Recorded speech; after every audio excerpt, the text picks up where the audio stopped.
My name is Sheldon Smith James, but everyone calls me Shell or Shelly. I had a nickname back in high school. They called me Rare James. That meant I rarely had sex. In fact, I never had sex in high school because I was so shy and skinny that I hardly ever dated anyone. The nickname fell away after I returned from the U.S. Army and began guarding our shores from foreign invaders. But come to think of it, weren't we the invaders? Anyway, I came back a couple inches taller and added 25 pounds of muscle. I fit nicely, and I'd also gained a few pounds of metal on my chest, so I attracted a lot more female attention. As far as I could tell, the metal was mostly to keep me from getting killed, which, judging by where I was, wasn't that hard. I'm currently sitting in one of the many local drinking establishments in our town called the Tiger Bar. You know the kind of place I'm talking about. It's dark and dingy, and the establishment has the smells of mold, vomit, alcohol, and sweat. The men's room smells even worse. It has little Target-type air fresheners at the bottom of the dirty urinals with a picture of Jane Fonda, nicknamed Hanoi Jane, smiling at you. The walls are papered with all sorts of stuff, from pictures of people who died back in the last century to advertisements for things you've never heard of. Everything looks like it hasn't been updated in 40, 50 years. It's 4 o'clock in the afternoon, and there are 3 other people in the establishment besides me. One of them is the bartender, and the other 2 are old drunks sleeping rough. This place is a real shithole, and it fits my current state of mind just fine. I just came from my lawyer's office. He gave me the bad news about what my life would be like if I filed for divorce from Meredith, my wife of 15 years. Sometimes I could get away with calling her Mere, but she preferred to be called Meredith. Yesterday, I discovered that Meredith was cheating on me. It seems like she's been doing it for a long time. So I have 2 things to find out. First, were there warning signs that I missed that should have told me what was going on? And second, what the hell am I supposed to do about it now? Before I delve into this topic, I should briefly tell you about Meredith and me. We met about a year after I got out of the sandbox. I was working at an auto repair shop as a wrench twirler. Meredith Smith's car broke down, and when she came into the shop and I saw her, I immediately fell in love. Less than a year later, we were married.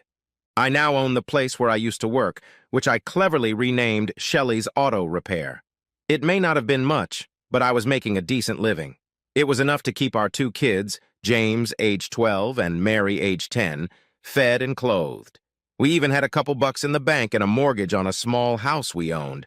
Of course, if I were honest, I'd say we couldn't have gotten by on my income alone. Meredith had a degree in graphic arts. She worked at an advertising agency in the city and made almost as much as I did. All in all, I thought we were happy. Honestly, until I discovered she was unfaithful, I thought we were happy beyond belief. If quality sex was any indication, we were happier than the planet Mars.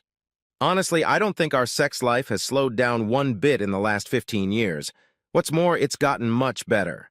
Sex is no different than most other activities. The more you do it, the better you get at it. She wasn't a virgin when we got married, but neither was I. Meredith is up for just about anything sexually. She always wants to try new things and often asks me if there's something new I'd like to try or something I'd like her to do better. Meredith likes it when I start showering her with butterfly-like kisses all over her body to get her started. Sometimes after I start, she tells me, "No, big boy, tonight is all up to you." She pushes me onto my back, and at that point, I'm just a passenger. It's just fantastic. As I sat at the bar feeling sorry for myself and contemplating my next steps, I noticed the lyrics to a song playing on the bar's crappy sound system and listened. I'm a bitch. I'm a lover. I'm a child. I'm a mother. I'm a sinner. I'm a saint. I'm not ashamed. I'm your hell. I'm your dream. I'm nothing in between. I shut down and started thinking about my problems, but those words kept slipping through my head over and over again. I wondered what the song was about. I turned to the bartender, I think he was starting to fall asleep too, and asked him what was the name of the song that was playing. He replied, "It's called Bitch, and it's by Meredith Brooks." I laughed sardonically and thought, quite fitting. I asked him for more scotch. He nodded and followed it. What am I doing drinking this shit? What kind of bar is this that doesn't even have Glenlivet, or at least Chivas? Jesus, what a dump! When my thoughts didn't return to the lyrics of the song, I started thinking more about my problems and what I should do. There was no way I was wrong about her cheating. I had seen it with my own eyes. Well, almost with my own eyes. I usually personally test drive every customer car we work on. When I'm satisfied with our work, the client comes to pick up the car. A couple days ago, we worked on this elderly lady's Crown Victoria. She looked like Mrs. Doubtfire. I don't know how she handled that old beast, but there was no way I was going to let her drive it off my property. I was too worried she'd destroy half the cars before she got to the street. So I told her that when the car was ready, we would bring it to her house and she could pay us there. She was very grateful. I asked one of my boys, Hector, to follow me in his car, and when I got to Mrs. Doubtfire's house, I pulled into her driveway on Saranac Doctor and Hector parked on the street. It was one of those old World War II bungalows with big porches. I noticed next to it a Ford Explorer, the same color as Meredith's. A little old lady was waiting on the porch when I approached her. As we were completing the transaction, I looked up at the neighbor's porch and almost dropped everything I was holding. Meredith came out of the front door with some jerk and showered the guy with hot kisses. Mrs. Doubtfire said, "That's Jack's girlfriend. I've only seen her a few times. Isn't she pretty?" Through clenched teeth, I replied, "Yes, she's gorgeous." Mrs. Doubtfire was simply overwhelmed with information because she added, "When she's here, I start blushing because they talk really loud." I was so disgusted that I could barely get out, "Really?" My voice was full of sarcasm. "I know what sex is, young man. You young men didn't invent it, you know."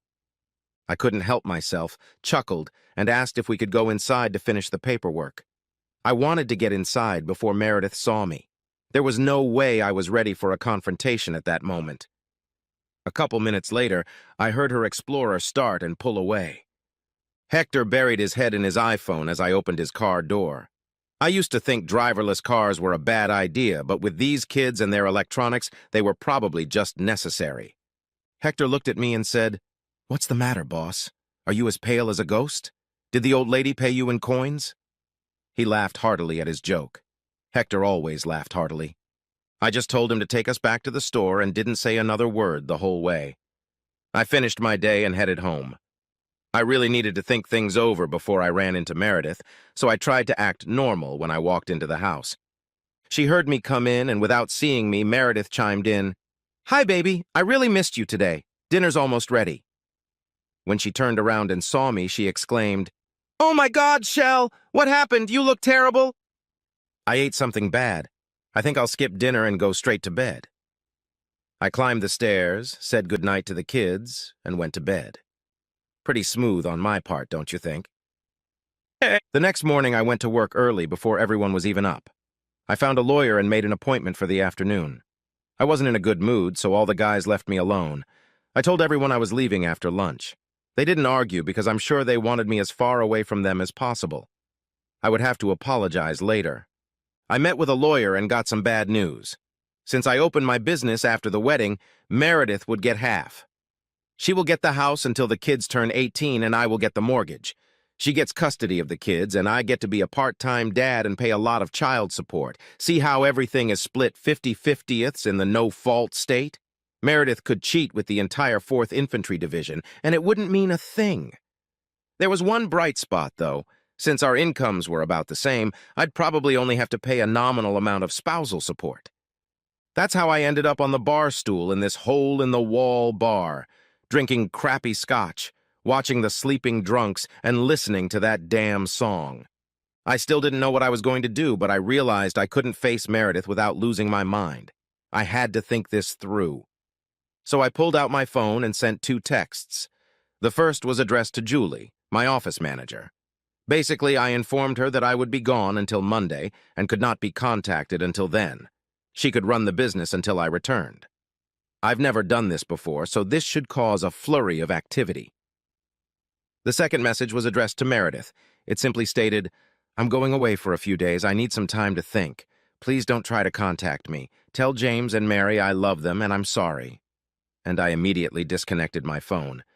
In the kind of business I run, you always need to carry a lot of cash on you. I looked in my wallet and there was over $1,000 in it. I would be staying for a few days. I needed to find an inexpensive motel, buy toiletries, underwear, and a few other things, and I'd be set.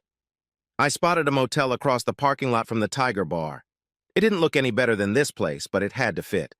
So I got up from the bar stool, tossed a couple 20s on the bar for a drink, nodded to the bartender, thanking him, and headed out.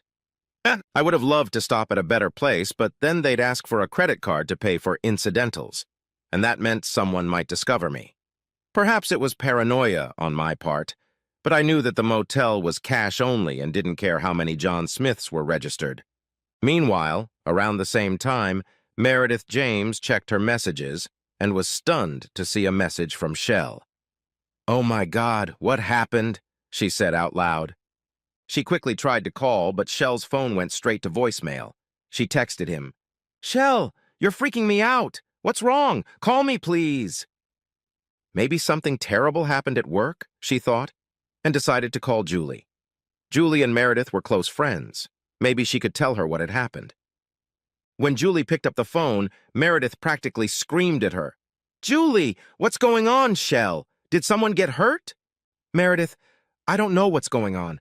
I just got a very strange text from Shell saying that he's out until Monday and unavailable. He told me to do everything myself. Can you believe that?" Meredith began to feel a horrible feeling in her stomach. "Has anything unusual happened?" "The only thing I can think of, Meredith, is that yesterday Shell asked Hector to go get him to deliver a client's car, and when they returned, Shelley was completely different.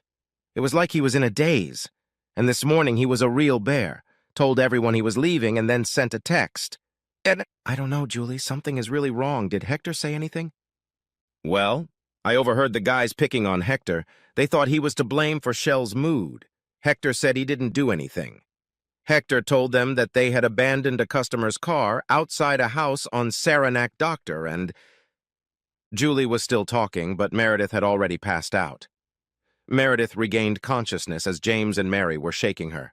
They were beating hysterically, and she immediately went back into mother mode.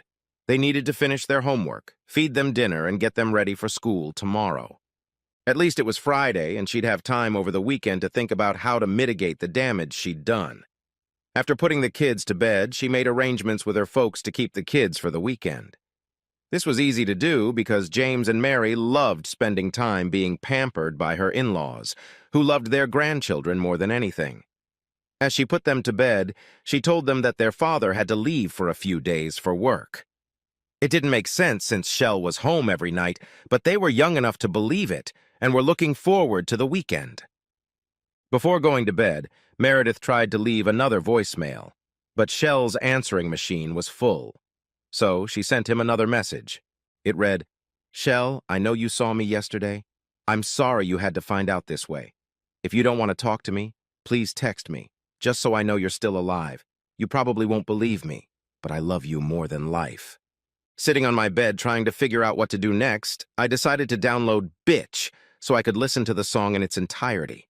Of course, I had to turn my phone back on, and it was flooded with messages from Meredith. I ignored the voicemails but read her last one. I sent a short reply that simply said, "I'm alive, but I don't want to talk yet. I'm in too much pain. Tell James and Mary I love them." I didn't realize I could be more hurt until I read Meredith's comment about her finding out this way. It made me think that maybe she was never the woman I thought she was. "I hate today's world. You're so good to me, I know, but I can't change. I've tried to tell you, but you look at me like I'm an angel underground. Innocent and sweet." Jesus Christ, did my wife really write that song? I can understand your confusion. I don't envy you because I have a little bit of everything in me.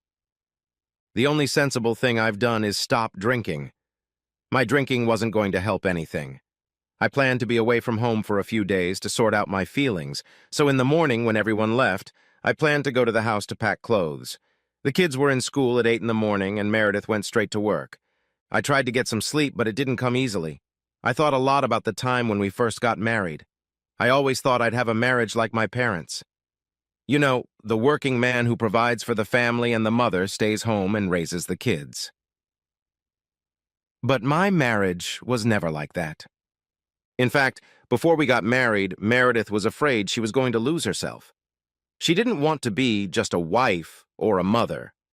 She told me she wanted to make sure she retained her individuality. One of the points of our agreement was to keep both last names. Before we were married, I thought couples with hyphenated last names were a little odd. However, it made Meredith happy, and in the end, it meant nothing to me.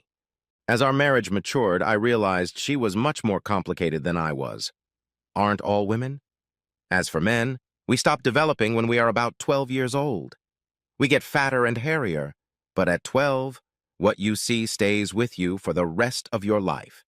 She has always been interested in doing new things and visiting places she has never been. She is very outgoing and is constantly trying to push my comfort boundaries. When we would go out socially, Meredith would often flirt. But I always thought it was harmless. When a guy asked her to dance, she never asked my permission. It was either yes or no. If she wanted to dance, she would get up and go to the dance floor without even looking at me. On the other hand, I never once saw her do anything inappropriate. When she came back, she always gave me a quick kiss. I admit it bothered me at first, but after a while it started to seem normal to her. Maybe I should have paid more attention. Meredith also had male friends. I know I'm old-fashioned, but it seems to me that married people can't have friends of the opposite sex. It's one thing in a business environment, but Meredith told me once a month or so that she was going to lunch with a guy from work on Saturday. It bothered me at first, but she also often went on dates with one of her friends. And she always went to restaurants that we visited as a family. Hardly the habit of a cheater, is it? So accept me for who I am. It may mean you'll have to become a stronger man. Rest assured, when I start to make you nervous, I will go to extreme measures. Tomorrow I'll change, and today will mean nothing. Meredith really did make me nervous a lot of the time. She encouraged me to start my own business. In fact, it's unfair to call it my business. It belongs to her as much as it belongs to me. She got us a loan and convinced her parents to lend us some money so we could start the business. She also did the bookkeeping and ran the office until we could afford to hire Julie. Despite being pregnant with James, she worked in the store, changing oil, mounting tires, etc. She was the one who talked me into buying the lot next door so we could eventually expand the business. One day I told her that I never knew she liked doing auto repair, and she replied, "I really don't, but I love helping you. I'm willing to do anything for you."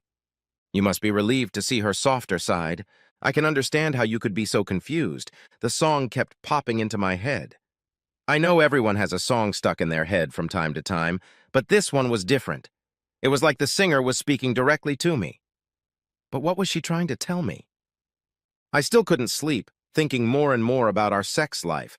I would think that if she was cheating on me, our sex life must have suffered.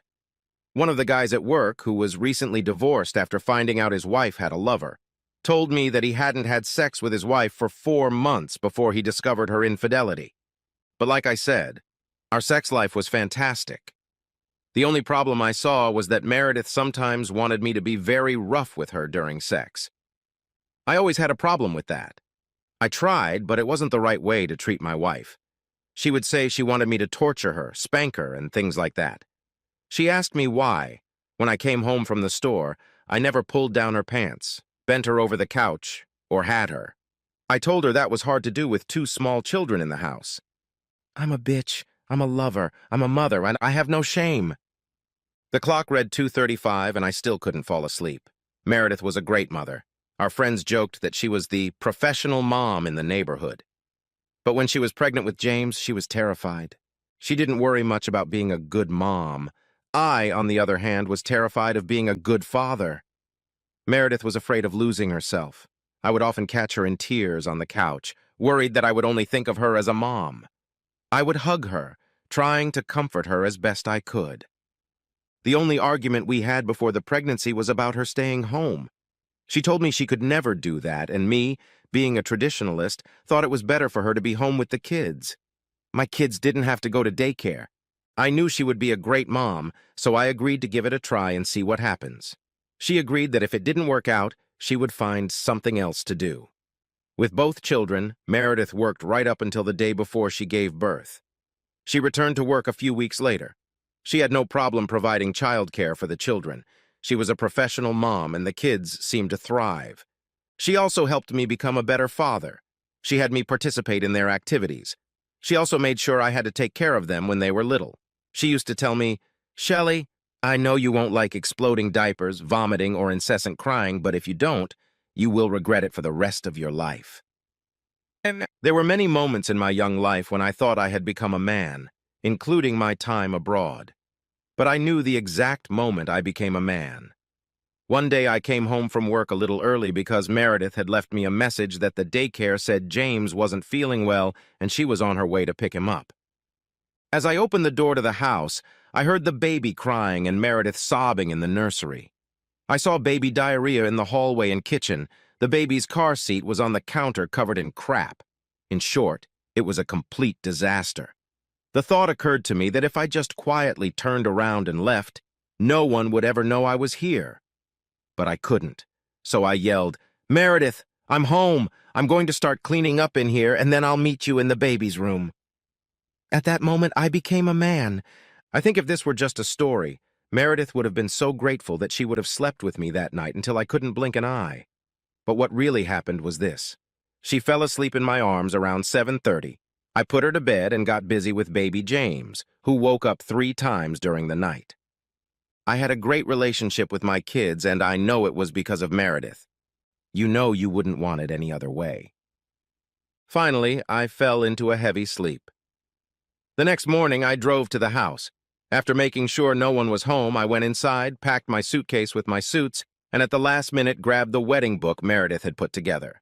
I know I'm being cranky, but I wanted her to know I was here.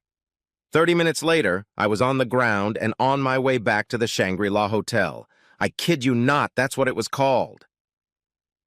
On the way back, I stopped at Denny's for lunch. I hadn't eaten in over 24 hours, so I figured I'd better try to get something to eat. I risked being discovered because when we were first married, we spent a lot of time here.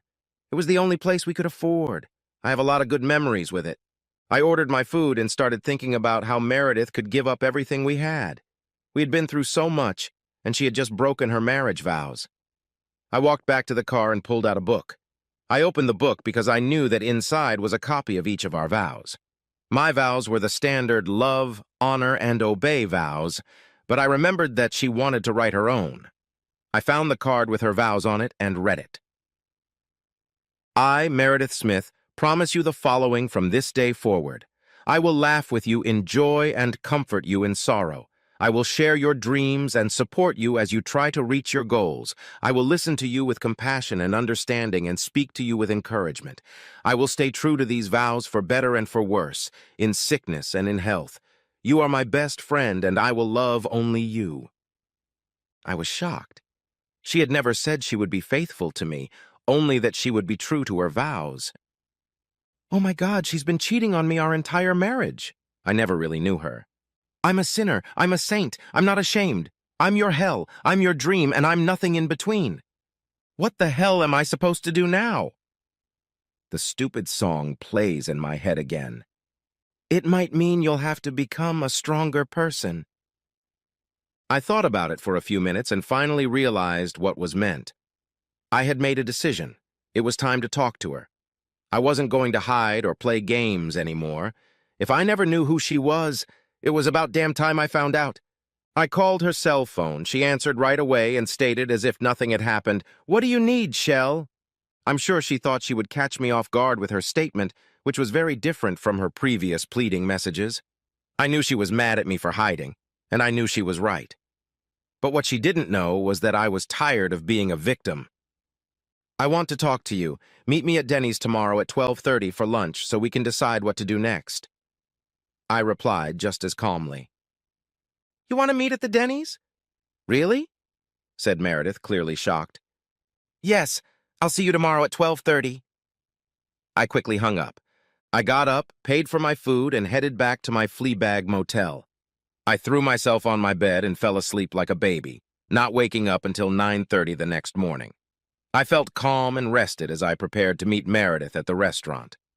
I was seated in a corner booth at about 12:25. Meredith showed up promptly at 12:30. I waved at her and she came over and sat across from me. I can't believe we're going to have this discussion at Denny's, she said in exasperation. Meredith, I chose this restaurant for 2 reasons. First, I believe our conversation might get a little heated, so I thought a public discussion would help us both keep things civil. She was about to say something, but I interrupted her by raising my hand and saying firmly, "Secondly, this is the restaurant we always ate at when we were dating and first married. We ate here often when we first started our business because it was all we could afford. In short, Meredith, we planned our lives here. We talked about everything. We talked about our fears, our dreams, everything. This is where we were when we decided to get married. But you know what we didn't talk about, Meredith?" No. She was clearly caught off guard and could only shake her head. "We didn't talk about the fact that you need sex with other men to feel whole. And that's because you never brought it up. You were purposely hiding a part of yourself from me." "I'm sorry, Shell," she wanted to say, but I continued. "This restaurant is open 24 hours and I have all the time in the world, Meredith, so tell me, who are you really?" It's complicated, Shelley." "No, it's not, Meredith, but you are complicated, and you owe me an explanation. You also have to explain it to James and Mary. We are your family, and we have a right to know who you are." At this point, she broke down and cried quietly. "I've been thinking about what to say to you ever since you left me that message. It seems so trivial now. Give me a moment to gather my thoughts." "Like I said, it's open 24 hours, and I'm in no hurry." A full minute passed before she could continue. "Believe it or not, Shell, I love you more than ever. I'm terribly sorry I hurt you." She paused at this point because I think she expected me to respond, but I sat stone-faced and silent, looking at her, so she continued. "I want to prove my love to you. I want to prove to you that I will do anything to show you if you give me a chance. So before we talk about who I am, I want to tell you what I'm willing to do." At this point, she paused to gather her thoughts, and then, taking a deep breath, she continued. "I want you to give us a chance. If you give me a year to prove my love and commitment to our family, and at the end of that year you still want to divorce me, I won't resist. I will give you everything. I will give you full custody of the kids, and I can visit them any time I want. I won't take half the business. You'll keep the house. No alimony, no nothing. I'll walk away. I promise." I have to admit I didn't expect this turn of events. It made me back off. Now I had to get my act together. I had asked her to be honest, so I had to be honest as well. "To be honest, Meredith, I have no intention of divorcing you at this time. However, I suspect that our relationship will be very different from here on out." I saw her visibly relax, exhaling a long, slow, deep breath. "I don't know where to start, Shell. How about starting with the wedding vows you wrote and said at our wedding? That seems like an appropriate place." I replied without anger. "I really want to understand what you were trying to tell me. Honestly, I didn't understand them, but now I think I do, or at least I'm starting to understand. Shell, you know how worried I was about losing myself by getting married. I loved you, but I wanted to make sure that I would always be a person first and foremost. I didn't want to lose myself, ever." "I understand that part, Meredith, but what does having sex with other guys have to do with it?" "It wasn't just guys, Shelley," she said, dropping her eyes to the table. "Jesus, Mir!" I exclaimed a little too loudly for the setting. If she was going to scold me for calling her Mir, I was leaving. "Listen to me, Shell. My body is the most individual thing I have. It is mine and mine alone. Deciding who to share my body with is the most intimate thing I have to offer, but that's only part of it. I love life, Shell. I want to experience everything. I want to feel every emotion deep inside me. You know I'm a very sexual person, and I want to feel every sexual emotion. I want to feel love, lust, jealousy, pain, and resentment. I want to feel it all before I get too old." "Okay, Mir, I understand what you're saying, but I don't agree with that. Shouldn't your body be mine, and mine should be yours?" My head seemed about to explode. "If I accept what you're saying, Meredith, shouldn't I have the same privileges? Are you saying that even though I'm married to you, I should be able to share my body with whomever I choose?" "Don't be angry, Shell, but let me ask you a question. Since we've been married, have you ever wanted someone else? Have you needed someone else?" I took a deep breath and had to admit, "No, Mir, you're all I've ever needed or wanted." "That's what this is all about, Shelley, isn't it? Why didn't you tell me all this before you got married? Shouldn't you have at least told me that instead of hiding it? Not to mention what you've been hiding all these years? Yes, I should have told Shell. It was the only unfair thing I did to you. But I did it because I love you so much. We were young and I knew you wouldn't put up with it. And I couldn't lose you, I just couldn't. I know I was being selfish and I'm sorry. I just sat there in a daze. I think I finally realized who she was. Don't you want to ask me? You want to know why you're not enough for me, don't you? You want to ask me if I'm going to stop? Actually, Mir, I'm not going to ask you those questions because they don't matter to me anymore. The biggest question that remains in my mind is, can I live with who you are? I do understand you, Mir. I was talking to a man who explained it all to me. In fact, I was just listening to her explain. She looked surprised, but didn't interrupt. That's the big difference between you and me, Mir. You seem to think you have a choice in everything.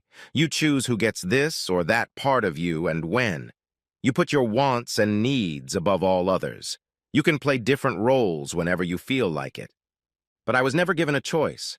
I was raised to believe that a man, a real man, sacrifices his personal dreams, wants, and needs for his family. Family always comes first for a man. In all the time we've been together, have I ever given you any reason to doubt that I'll be there for you and the kids? She shook her head sadly and said, Shell, listen to me. I'm all yours. I love only you. Isn't the problem your ego? Stop. Don't you dare say it's my stupid male ego that's getting in your way. Don't you dare belittle my feelings. You have no right to tell me how I should feel. In all the years we've been together, have I ever told you how you should feel? You have to remember that it is the stupid male ego that gives a man the instinct to protect his family. It is the male ego that makes a man sacrifice himself for the good of his family. It is my stupid male ego that makes me comfort you when you are hurting. Can't you see that it is the male ego that is really the soul of a man?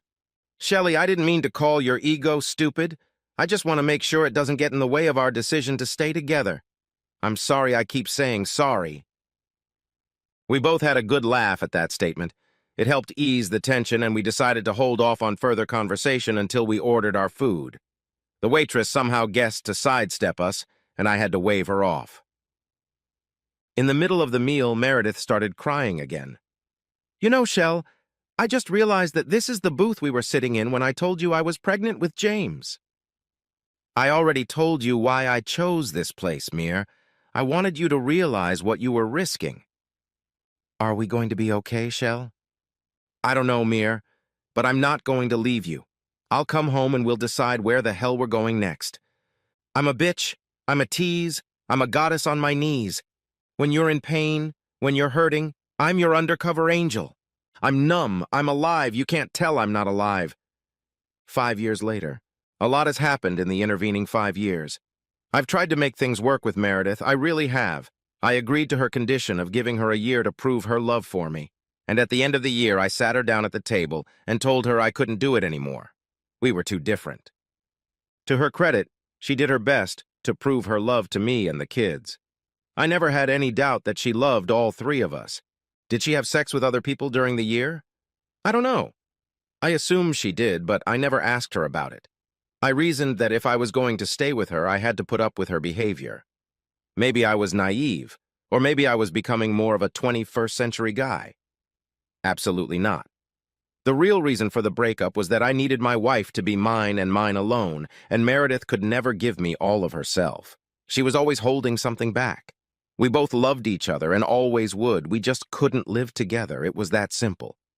When I sat her down to talk to her, of course there were tears, but there was no yelling and screaming. We both knew why it had to be that way. Meredith was true to her word. She offered everything she'd promised. Custody of the kids, the house, the business, everything. But I couldn't do that to her. The divorce was finalized in just a couple months. She had unlimited access to the kids. Although she lived in an apartment I helped her find, we had a spare bedroom that became her room. She could stay in it as often as she wanted. She took advantage of it, especially for the first couple years, but as the kids got older, she started spending more time in her apartment. Now she sometimes stays in her room with her lover when I go out of town. I also drew up a legal contract officially transferring 49% of the business to her. It was the right thing to do.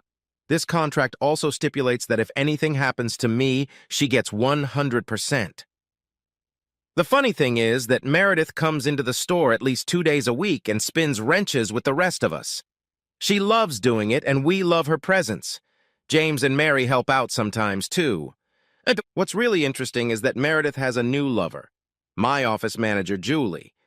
Julie is much more understanding of Mir's needs than I am. Julie says they are soulmates, whatever that means. The kids have always loved Julie, so that's not a problem. But what about me? I'm not a very social person, so I don't get out much, but you know what? One of Meredith's needs to make her feel complete is me. Julie knows that and doesn't mind.